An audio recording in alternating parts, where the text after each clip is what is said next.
இந்த உலகத்தில் இருக்க மரங்களிலே தனக்குத்தானே உதவி பண்ணிக்கிற ஒரே மரம் ஆலமரம் தான். தன்னோட கிளைகள்ல இருந்து விழுதுகளை கீழே இறக்கி அது தனக்குத்தானே சப்போர்ட் பண்ணிக்குது.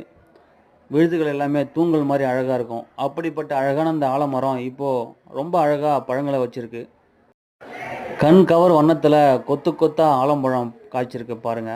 இந்த ஆலம்பழங்களை சாப்பிட்றதுக்கு மைனா உள்ளிட்ட பறவைகள் நிறைய வந்து தங்கும். நிறைய பறவைகள் இந்த ஆலம்பழத்தை சாப்பிட வரும். இந்த ஆலம்பழம் ஆயிரக்கணக்கான பறவைகளுக்கு உணவு கொடுக்கும்.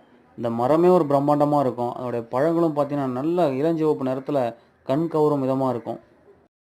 எனக்கு எதனால தான் ஆலமரத்தை நிறைய இடத்துல வச்சு வளர்க்கணுன்ற ஆசை வந்தது. என்னால் முடிஞ்ச அளவுக்கு ஏற்கனவே நட்டு வளர்த்துட்டு இருக்கேன். இனிமேல் நடுறதுக்காக சின்ன சின்ன கன்றுகளை வளர்த்துருக்கேன். என்னுடைய வீடியோ முன்னாடி நீங்கள் பார்த்தீங்கன்னா உங்களுக்கு தெரியும். ஆலம்பழத்தை பிளந்து பார்த்தா இப்படி தான் இருக்கும். ஆலம்பழம் கூட ஒரு அத்தி வகை பழம் தான்.